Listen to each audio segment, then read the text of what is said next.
Pirated SPG. Striktong patnubay at gabay ng magulang ang kailangan. Maaaring may masiselang tema, lengguwahe, karahasan, sexual, horror o droga na hindi angkop sa mga bata.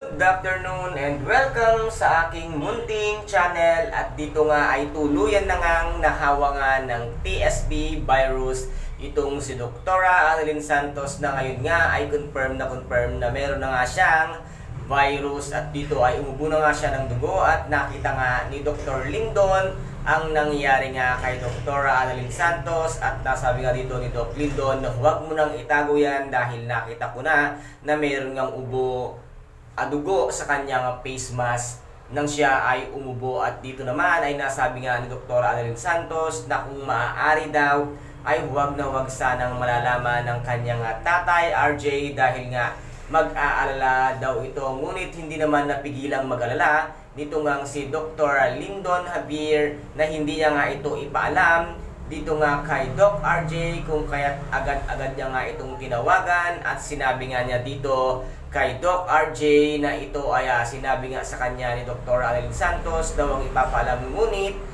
napagdesisyonan niya na ipaalam nga ito kay Doc RJ. At dito nga ay nag-alala na nga itong si Dr. RJ Tanyag. At dito naman ay itinawag na rin ni Doc RJ dito nga kay Chang Susan at kay Josa. At dito naman ay narinig nga nitong si Miss Lynette Santos ang pag-uusap nitong si Doc RJ at ni Chang Su, na kung saan nga ay halos mag-hysterical na itong si Miss Lynette Santos dahil lang malaman niyang mayroon na nga virus itong si Doktora Annalyn Santos. And guys, ito po ang ating pakaaabangan bukas dito nga sa Abot Kamay na pangarap na kung saan ay napaka-intense at kapanapanabik ang bawat kaganapan. At kung nagustuhan po ninyo ang aking videos for today, paki-subscribe na lamang po ng aking channel, paki-like and share para maging update kayo sa lahat ng gagawin kong videos.